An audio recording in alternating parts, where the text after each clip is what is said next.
નમસ્કાર દર્શક મિત્રો, હું શુભમ ઉપાધ્યાય લાઈવ ભરૂચ ન્યૂઝ ચેનલમાં આપનું હાર્દિક સ્વાગત કરું છું। નિહાળીએ આજના સમાચાર। 423 કરોડના ખર્ચે બનેલા નર્મદા મૈયા બ્રિજ પરના સીસી રોડ પર તિરાડો પડી। 423 કરોડના ખર્ચે નર્મદા મૈયા બ્રિજનું નિર્માણ થયું હતું। 2021માં ગુજરાતના નાયબ મુખ્યમંત્રી નીતિન પટેલના હસ્તે તેનું લોકાર્પણ કરવામાં આવ્યું હતું અને લોકો માટે ખુલ્લો મૂકવામાં આવ્યો હતો। આ બ્રિજ રંજીત બિલ્ડકોન નામની કંપની દ્વારા બનાવવામાં આવ્યો હતો। ખૂબ જ ટૂંકા ગાળામાં શીતલ સર્કલ તરફથી અંકલેશ્વર તરફ જવાના નર્મદા મૈયા બ્રિજ ઉપર આરસીસી રોડ ઉપર એક નહીં પણ અનેકો નાની મોટી તિરાડો જોવા મળી હતી, જ્યારે કેટલીક તિરાડો તો લંબાઈમાં પણ ખૂબ મોટી છે। તિરાડો પડવાથી જાણી શકાય છે કે બ્રિજના કામમાં કોઈ ટેકનિકલ ખામી રહી ગઈ હોય તેવું સ્પષ્ટ દેખાઈ રહ્યું છે।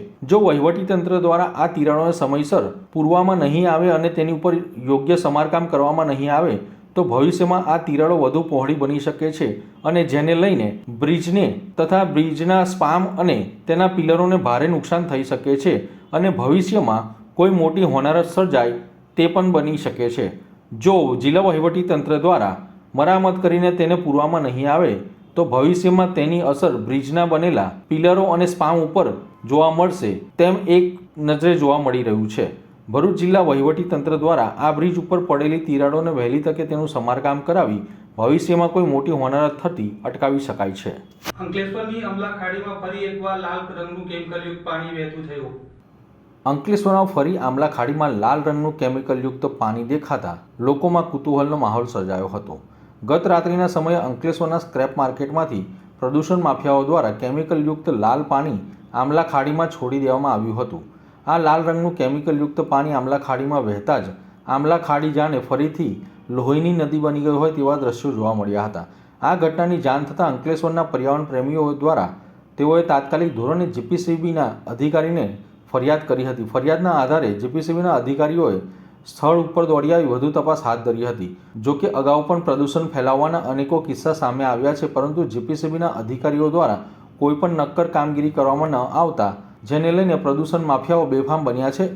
જો કે અગાઉ પણ પ્રદૂષણ ફેલાવવાના અનેકો કિસ્સાઓ સામે આવ્યા છે, પરંતુ જીપીસીબીના અધિકારીઓ દ્વારા કોઈ પણ કડક કાર્યવાહી કરવામાં ન આવતા જેને લઈને પ્રદૂષણ માફિયાઓ બેખોફ બનીને પ્રદૂષણ ફેલાવી રહ્યા છે।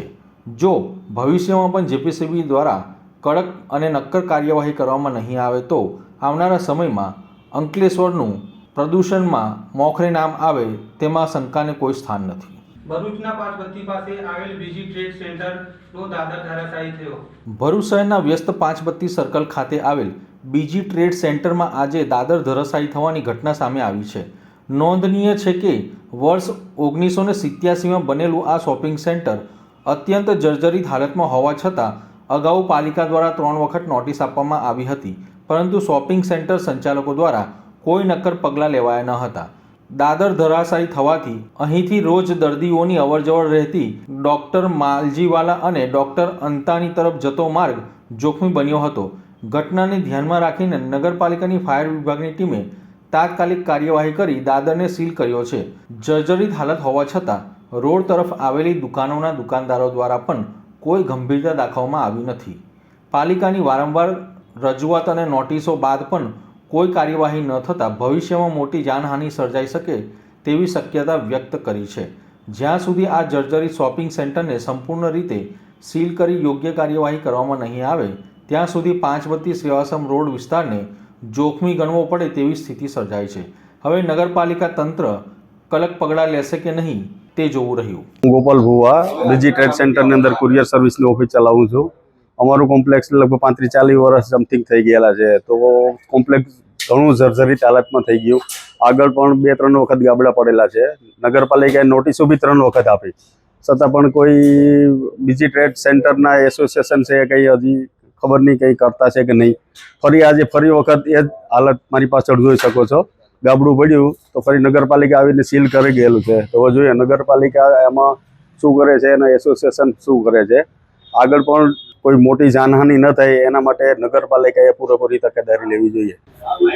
હું મનોજ ચોકસી અહીંયા બીજી ટ્રેડ સેન્ટરમાં લગભગ 92થી એટલે લગભગ 32 વર્ષ 33 વર્ષથી મારી ઓફિસ છે ને શરૂઆતથી જ અમે લોકો આવેલા। અત્યારે જેમ જેમ ટાઈમ જાય છે એમ જર્જરિત થતું જાય છે. આ માટે એસોસિએશને નગરપાલિકાને ઘણી વખત જણાવેલું છે, પણ જે બધા ભેગા થઈને રીડેવલપમેન્ટ અથવા તો આ માટે કંઈ કરવું જોઈએ એના કોઈ એક્શન લેવાતા નથી. રહી વાત કે અહીંયા ગાડી જ્યારે પણ 5 બત્તી સેન્ટર છે, ભારત પાકિસ્તાન મેચો થાય છે, હારજીત થાય છે, અહીંયા ગાડી ઘણા મોટા બોમ્બ ને આ તે ફોડે છે ને એની અત્યારે અહીંયા એને અસર થાય છે આ બિલ્ડિંગ. ત્રીજી વાત કે ભાઈ અહીંયા ઉપર મોટા હોલ્ડિંગ છે, જે હોલ્ડિંગની પણ અસર થાય છે. અત્યારે તમે ટેરેસની પોઝિશન જુઓ તો એટલી જર્જરિત છે. અત્યારે આ મારી પાછળ જ દાદર તૂટી ગયેલો છે. દાદર પરથી જેમ ઉતરે એ દુકાનમાં જ આખું ગાબડું પડી ગયું છે. આવા ગાબડા અગાઉ પણ 3-4 વાર પડ્યા છે ને આમાં નગરપાલિકાએ નોટિસો પણ આપી છે, પણ એના માટે કોઈ કાર્યવાહી આગળ ઉપર થઈ નથી ને આમાં કોઈ બહુ મોટી જાનહાનિ ભવિષ્યમાં થાય એવું લાગે છે ને એની જવાબદારી ટોટલ નગરપાલિકાની થાય અથવા કોની થાય એ માટે એક પ્રશ્ન ઊભો થયો. હાંસોટમાં તંત્રનું મેગા ડિમોલેશન હાથ ધરાયું હતું. હાંસોટ તાલુકા મથકે મુખ્ય માર્ગ પરથી ગેરકાયદેસર દબાણો હટાવવા માટે તંત્ર દ્વારા મેગા ડિમોલેશન કાર્યવાહી હાથ ધરવામાં આવી હતી. નેશનલ હાઈવે ઓથોરિટી અને સ્થાનિક વહીવટી તંત્ર દ્વારા સંયુક્ત રીતે શરૂ કરાયેલ ઓપરેશન ડિમોલેશન દરમિયાન કુલ 68 જેટલા ગેરકાયદેસર દબાણો દૂર કરવામાં આવ્યા હતા. આ કાર્યવાહી દરમિયાન સ્થાનિકો અને વેપારીઓ દ્વારા વિરોધ પણ નોંધાવવામાં આવ્યો હતો. દિલ્હી મુંબઈ એક્સપ્રેસ હાઈવેની કનેક્ટિવિટી મળ્યા બાદ હાંસોટમાંથી પસાર થતા માર્ગ પર વાહન વ્યવહાર નોંધપાત્ર રીતે વધ્યો છે. વધતા ટ્રાફિક અને સંભવિત અકસ્માતોને ટાળવા તેમજ માર્ગને વધુ સુરક્ષિત અને સુગમ બનાવવા માટે તંત્ર દ્વારા આ દબાણો દૂર કરવાની કાર્યવાહી કરવામાં આવી હતી. ડિમોલેશન દરમિયાન કોઈ અનિચ્છનીય બનાવ ન બને તે માટે ભારે પોલીસ બંદોબસ્ત ગોઠવી દેવામાં આવ્યો હતો. તંત્રના જણાવ્યા અનુસાર 68 જેટલા દબાણો દૂર થતાં હવે માર્ગ ઉપર વાહન વ્યવહાર વધુ સરળ અને સલામત બનશે તેવી અપેક્ષા વ્યક્ત કરવામાં આવી હતી. કાર્યવાહી દરમિયાન વિવાદ પણ સર્જાયો હતો.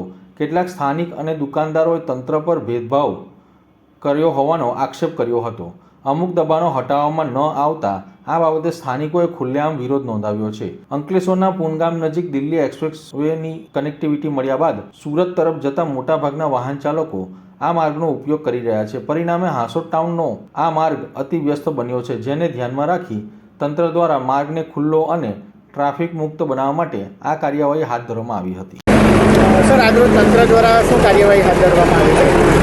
આજરોજ હાંસોટ તાલુકામાં નેશનલ હાઈવે 68 જેને રોડ આવેલો છે એની આજુબાજુમાં લારી ગલ્લાવાળા 68 જેટલા દબાણો નેશનલ હાઈવે તરફથી સર્વે કરી અને દબાણ દૂર કરવા જણાવેલ, જેની આજે સવારે 10 કલાકથી દબાણ હટાવવાની ઝુંબેશ ચાલુ કરી છે. અત્યાર સુધીમાં હવે અડધા ઉપર પતી ગયું છે અને ઘણા ખરા લારી ગલ્લાવાળાઓએ જાતે પણ લારી ગલ્લા હટાવી લેવામાં આવેલા છે. જે બાકી છે એ હટાવવાની કામગીરી ચાલુ છે. સર, ફરી દબાણ ન થાય તે માટે તંત્ર દ્વારા કયા પ્રકારની તકેદારી? હા, ફરી દબાણ ન થાય એ માટે નેશનલ હાઈવેને દર 15 દિવસે સર્વે કરવા જણાવ્યું છે અને દબાણ જણાય તો હટાવવામાં આવશે. શું નામ છે તમારું? મારું નામ ખ્વાજા ઇદ્રીસ ઇલિયાસ છે સાહેબ. મારી એટલી રજૂઆત છે કે અમે બધા ગલ્લા સ્વૈચ્છિક રીતે જેવી અમને નોટિસ મળી એવી અમે બધા ગલ્લા હટાવી લીધેલા છે. અમારા ગલ્લા 5-5, 6-6 ફૂટના છે તે અમે સ્વૈચ્છિક હટાવી લીધા. આ પાછળ અમારા કન્ટેનર છે 15-15, 20-20 ફૂટના. તે લોકોએ કોઈ જાતનું અગારથી બી પતરા કે કોઈ બી જાતનું કન્ટેનર હટાવ્યું નથી. સાહેબ એવું કહે છે કે એ લોકો 12 ફૂટની અંદર છે, બરાબર, તો અમે બી પછી સ્વૈચ્છિક રીતે પાછળ પૂર્ણ કરીને અમે પાછળ હટી જઈએ છીએ. પછી સરકારને એના લોકોથી વાંધો નથી તો પછી અમારાથી બી શું વાંધો હોવું જોઈએ? તમારી શું માંગ છે? અમારી માંગ એક જ છે, એ હટે તો લીગલી હોય તો એ હટી જાય. ઇનલીગલી છે કન્ટેનર તો, બરાબર, સરકારની રોડ પર જમીન છે પીડબ્લ્યુડીની, બધા હટાવ્યા તો એ બી હટવા જોઈએ ને જો એ નહીં હટે તો પછી એ સાઈઝના પ્રમાણે અમે મીટરનું માપ લઈ લઈએ ને અમે બી પાછળ ગલ્લા પૂર્ણ કરીને મૂકી દઈએ છીએ. અમારી એટલી રજૂઆત બસ. પછી અમને કોઈ હટાવે નહીં, કેમ કે એ બધાનું એવું છે કે એ લીગલી છે તો અમે બી પછી લીગલી કહેવાઈએ, બરાબર. ગડખોલ ગ્રામ પંચાયતના સરપંચ મંજુલાબેન પટેલે હાઈકોર્ટના આદેશથી ફરીથી ચાર્જ સંભાળ્યો. અંકલેશ્વર તાલુકાની ગડખોલ ગ્રામ પંચાયતના પૂર્વ સરપંચ મંજુલાબેન પટેલે હાઈકોર્ટના આદેશ બાદ ફરી એકવાર સરપંચ પદનો કાર્યભાર સંભાળ્યો છે. અગાઉ તેમના સામે ₹1.16 કરોડની ઉચાપતના આક્ષેપોને પગલે તેમને પદ ભ્રષ્ટ કરવામાં આવ્યા હતા. 3 વર્ષ અગાઉ અંકલેશ્વર તાલુકાના વિકાસ અધિકારી દ્વારા બી ડિવિઝન પોલીસ મથકમાં ગડખોલ ગ્રામ પંચાયતના તત્કાલીન સરપંચ મંજુલાબેન પટેલ તથા અન્ય સંડોવાયેલા લોકો સામે 1.16 કરોડની ઉચાપત અંગે ફરિયાદ નોંધવામાં આવી હતી. ફરિયાદ મુજબ ડિજિટલ સિગ્નેચર સર્ટિફિકેટ કીનો દુરુપયોગ કરી કુલ 43 વિકાસના કામોના ચૂકવણા કરવામાં આવ્યા હોવાનો આરોપ હતો. આ મામલે જિલ્લા વિકાસ અધિકારી દ્વારા સરપંચ મંજુલાબેન પટેલ તથા તલાટી કમ મંત્રીને સસ્પેન્ડ કરવામાં આવ્યા હતા. જો કે આ સસ્પેન્શનના નિર્ણય સામે મંજુલાબેન પટેલે હાઈકોર્ટમાં અરજી દાખલ કરી હતી. હાઈકોર્ટે સમગ્ર મામલે સુનાવણી કર્યા બાદ સસ્પેન્શનનો આદેશ રદ કરી મંજુલાબેન પટેલને ફરી સરપંચ પદે નિયુક્ત કરવાનો આદેશ આપ્યો હતો. હાઈકોર્ટના આદેશના અનુસંધાને આજે તારીખ 30 ડિસેમ્બરના રોજ મંજુલાબેન પટેલે ગડખોલ ગ્રામ પંચાયતમાં સરપંચ પદ તરીકે ફરીથી પદભાર સંભાળ્યો હતો. વંદે માતરમ, ભારત માતા કી જય. ચોક્કસપણે છેલ્લું 1.5 વર્ષ ખૂબ કપરું રહ્યું અને હાઈકોર્ટ દ્વારા સ્ટે મળ્યા પછી ચાર્જ ન મળ્યો, ફરી સ્ટે મળ્યો અને આજે ત્યારે મારા માતૃશ્રી ને ગડખોલ ગ્રામ પંચાયતનો આ સેવા કરવાનો ફરી અવસર પ્રાપ્ત થયો છે. ગ્રામ પંચાયતના ઇલેક્શનને 1 વર્ષ બાકી છે, તો આ 1 વર્ષમાં જેટલા પ્રશ્નો બાકી છે સર્વે પ્રજાના એ અમે પૂર્ણ કરી શકીએ, સંપૂર્ણપણે પૂર્ણ કરી શકીએ અને ખૂબ સારી સેવા થાય. આ કપરા સમયમાં પણ આપ સર્વે અમારી સાથે રહ્યા, પડખે રહ્યા, સથવારો બનીને રહ્યા, એ બદલ સમગ્ર ગ્રામજનો, માસ્ટર પ્લાનના દરેક કાર્યકર્તાઓનો ખૂબ આભારી છું, ઋણી છું. સહજાનંદ સ્વામી મહારાજની જય. સૌને મારા પાયા લાગન છે નમસ્કાર. ઘણા બધા વિઘ્નો પાછી તમારા બધાના આશીર્વાદ અને ભગવાનની કૃપાથી આ પદ જે મને પાછું મળ્યું છે એને ખૂબ સુંદર રીતે તમારા બધાના સહકારથી પાર પાડી દેવું એ સૌના ચરણોમાં પ્રાર્થના. ભરૂચમાં 5 કરોડના ખર્ચે બની રહેલા સ્પોર્ટ કોમ્પ્લેક્સ અને યોગ સેન્ટરની 80% કામ પૂર્ણ થયું. ભરૂચ શહેરમાં ₹5 કરોડના ખર્ચે નિર્માણધીન મલ્ટી સ્પોર્ટ કોમ્પ્લેક્સ અને જીમ કમ યોગા સેન્ટરનું 80% કામ પૂર્ણ થઈ ગયું છે. આ સુવિધા ટૂંક સમયમાં નગરજનો માટે ખુલ્લી મુકાશે. આજે નગરપાલિકા પ્રમુખ, ઉપપ્રમુખ અને ચેરમેન સહિતના અધિકારીઓએ સ્થળ પર નિરીક્ષણ કર્યું હતું. લાંબા સમયથી ભરૂચમાં રમતગમત માટે સુવિધાયુક્ત જાહેર સ્થળોનો અભાવ હતો. યુવાનો, બાળકો અને આરોગ્ય પ્રેમી નાગરિકોને યોગ્ય માળખાકીય સુવિધાઓ ન મળતી હોવાથી મુશ્કેલીઓ પડતી હતી. આ જરૂરિયાતને ધ્યાનમાં રાખીને નગરપાલિકા દ્વારા મહત્વપૂર્ણ પહેલ કરવામાં આવી છે. ભરૂચ નગરપાલિકા વિસ્તારમાં આવેલ જેબી મોદી પાર્ક પાસે આ આધુનિક કોમ્પ્લેક્સનું નિર્માણ કાર્ય ચાલી રહ્યું છે. ગુજરાત મ્યુનિસિપલ ફાઇનાન્સ બોર્ડ દ્વારા મંજૂર થયેલા આ પ્રોજેક્ટનું કામ પૂરજોશમાં ચાલી રહ્યું છે. આજે ભરૂચ નગરપાલિકાના પ્રમુખ વિભૂતિબા યાદવ, ઉપપ્રમુખ અક્ષય પટેલ, પીડબ્લ્યુડી ચેરમેન ભાવિન પટેલ અને નગરપાલિકાના એન્જિનિયર સૌરભ પટેલ દ્વારા બાંધકામ સ્થળનું નિરીક્ષણ કરવામાં આવ્યું હતું. નિરીક્ષણ દરમિયાન બાંધકામની ગુણવત્તા, ટકાઉપણું અને સમયમર્યાદા અંગે જરૂરી સૂચનાઓ આપવામાં આવી હતી. પાલિકા પ્રમુખ વિભૂતાબા યાદવે જણાવ્યું હતું કે ભરૂચના યુવાનો રમતગમત તરફ વધુ વળે, આરોગ્યપ્રદ જીવનશૈલી અપનાવે અને શહેરને રમતગમત ક્ષેત્રે નવી ઓળખ મળે તે હેતુથી આ કોમ્પ્લેક્સ તૈયાર થઈ રહ્યું છે. હાલ મુખ્ય માળખાકીય કામગીરી પૂર્ણ થઈ ગઈ છે અને કમ્પાઉન્ડ વોલ સહિતની અંતિમ કામગીરી ચાલી રહી છે. આ મલ્ટી સ્પોર્ટ કોમ્પ્લેક્સ શરૂ થતાં જ ભરૂચ શહેરના બાળકો, યુવાનો અને વડીલોને એક જ સ્થળે રમતગમત, વ્યાયામ અને યોગા અભ્યાસ જેવી સુવિધાઓ મળશે. આનાથી શહેરના આરોગ્ય અને ખેલ ક્ષેત્રમાં વિકાસને નવી દિશા મળશે અને નગરજનો માટે આ પ્રોજેક્ટ અત્યંત ઉપયોગી સાબિત થશે તેમ જણાવ્યું હતું. સ્વર્ણિમ જયંતિ મુખ્યમંત્રી શહેરી વિકાસ યોજના આગવી ઓળખ અંતર્ગત સરકારશ્રીમાંથી 5 કરોડ રૂપિયા ફાળવેલા હતા, જેમાંથી જીમકમ યોગા સેન્ટર તૈયાર કરવામાં આવેલ છે, જેમાં મલ્ટીપર્પઝ હોલ, યોગા માટેનો હોલ છે, પછી જીમ માટેનો હોલ અને ઇન્ડોર ગેમ માટેના હોલ તૈયાર કરવામાં આવેલા છે. જેમાં ઇન્ડોર ગેમમાં ટેબલ ટેનિસ છે, બેડમિન્ટન, બિલિયર્ડ વગેરે ગેમોનો સમાવેશ કરવામાં આવેલ છે તથા DGVCL તરફથી આપણને 1 કરોડ રૂપિયા CSR અંતર્ગત મળેલ છે, જેમાંથી જીમના સાધનો છે, ઇન્ડોર ગેમના સાધનો તથા સંકુલની બહાર આપણે બોક્સ ક્રિકેટની આયોજન કરવામાં આવેલ છે, જે ટૂંક સમયમાં કામગીરી પૂર્ણ કરી ને પબ્લિકને લાભ આપવામાં આવશે. નમસ્કાર. ભરૂચ શહેરમાં મુખ્યમંત્રી સ્વર્ણિમ જયંતિ ની ગ્રાન્ટમાંથી 5 કરોડના ખર્ચે સ્પોર્ટ કોમ્પ્લેક્સ બની રહ્યું છે. 1 કરોડ ને 5 લાખમાં ફરતે વોલ અને રોડનું કામ ચાલી રહ્યું છે. એ કામ ટૂંક જ સમયમાં પૂર્ણ થશે અને ડીજીવીસીએલ દ્વારા આપણને 1 કરોડ ને 10 લાખ રૂપિયાની CSR ફંડ આપવામાં આવ્યું છે. એમાં કલેક્ટર સાહેબ શ્રી, ધારાસભ્ય શ્રી અને નગરપાલિકાના સંયુક્ત પ્રયાસથી આ CSR ફંડ આપણને મળ્યું છે, જેમાં રમતગમતના સાધનો, યોગાના સાધનો અને સાઇટ ઉપર બોક્સ ક્રિકેટનું પણ આયોજન કરવામાં આવ્યું છે.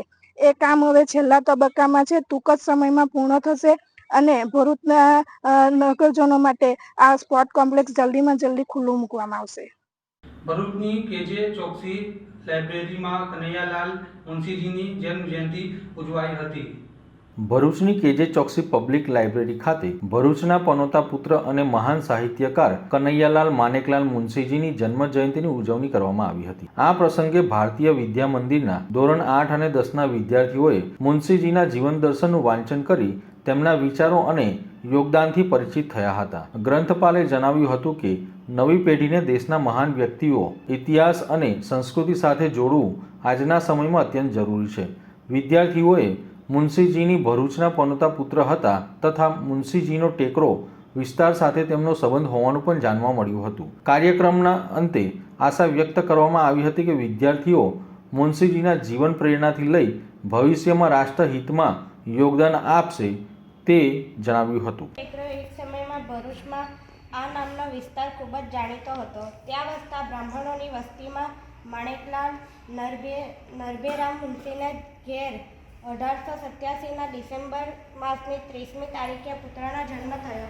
એ નવજાત બાળકને કનૈયાલાલ મુનશી કુલ 6 બહેનો ઉપર એકમાત્ર ભાઈ હોવાને કારણે કનુભાઈ આખા કુટુંબમાં લાડકું સંતાન આપોઆપ બની ગયા. તેમના પિતા માણેકલાલ મુનશીએ અમદાવાદમાં કલેક્ટરની કચેરીના સામાન્ય કારકુનની નોકરીથી જોડાયા હતા. ત્યારબાદ તેમણે સચિન રાજ્યનું દિવાન પદ મેળવ્યું અને શોભાવ્યું હતું. મુનશીના સ્વભાવમાં દેખાતી કલ્પનાશીલતાને કારણે સાહિત્ય પ્રત્યે તેમને ખૂબ જ લગાવ હતો. 14મે વર્ષે ભરૂચની હાઈસ્કૂલમાં મેટ્રિક થયેલ મુનશી વડોદરાની કોલેજમાં દાખલ થયા. અહીં તેમને પ્રોફેસર જગજીવન શાહ અને અરવિંદ સોસની નિષ્ઠામાં શિક્ષણ ઉપરાંત રાષ્ટ્રભક્તિનું જીવન પાછળ પ્રાપ્ત થયું. 16 વર્ષની વયે મુનશીએ પિતા ગુમાવ્યા. તે દરમિયાન તેમનું ભણતર ચાલુ રહ્યું અને 19મા વર્ષે મુનશી ત્યાં એડવોકેટ થઈને વકીલાત શરૂ કરી. મુંબઈના નામાંકિત ધરાશાસ્ત્રી ભોલાભાઈ દેસાઈની છત્રછાયામાં વકીલાતની તાલીમ મેળવ્યા. પરિશ્રમ અને અભ્યાસથી મુનશીએ લોકચાહના મેળવી અને પછી વકીલાત જમતી ગઈ. તેમ જાહેર જીવનમાં પગપેસારો પણ વધવા લાગ્યો. બીજી તરફ પત્રકાર, તંત્રી અને લેખકની કામગીરી સમયાંતરે ચાલવા માંડી. સ્વભાવમાં ચંચળાતા હોવાથી તેમના જાહેર જીવનમાં તેમાંય ખાસ કરીને રાજકીય પાંચ પ્રવૃત્તિઓમાં તેમનો પગ એક ફેરાથી રહી શકતો ન હતો. જ્યારે સાહિત્યની લેખનધારા સતત વહેતી રહીને યશસ્વી વિરોહી શોષાયા કરતું. એકબીજાને સાચવી લેવામાં ઘર બહુ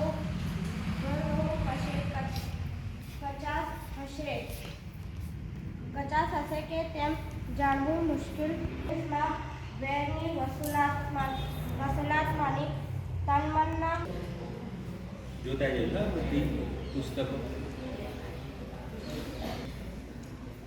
કનૈયાલાલ માણેકલાલ મુનશી.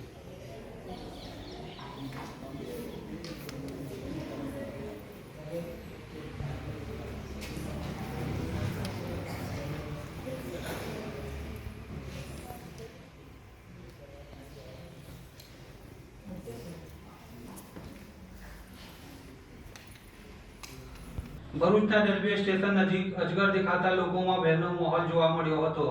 ભરૂચના રેલવે સ્ટેશન નજીક ગત રાત્રિના સમય દરમિયાન ઇન્ડિયન રોક પાયથોન અજગર દેખાતા સ્થાનિકોમાં ભયનો માહોલ સર્જાયો હતો. બનાવની જાણ થતાં સ્થાનિકોએ નેચર પ્રોટેક્શન ચેરિટેબલ ટ્રસ્ટના યોગેશ મિસ્ત્રીનો સંપર્ક કર્યો હતો.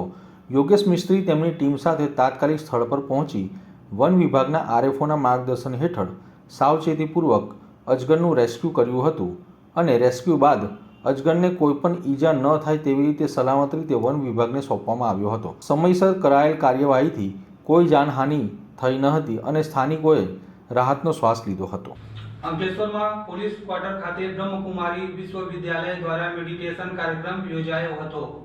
અંકલેશ્વરના પોલીસ ક્વાર્ટર ખાતે પ્રજાપિતા બ્રહ્માકુમારી ઈશ્વરીય વિશ્વવિદ્યાલય દ્વારા પોલીસ કર્મીઓને રાજયોગ તેમજ મેડિટેશન દ્વારા તણાવમુક્ત જીવનશૈલી કઈ રીતે અપનાવી એનું માર્ગદર્શન આપવામાં આવ્યું હતું.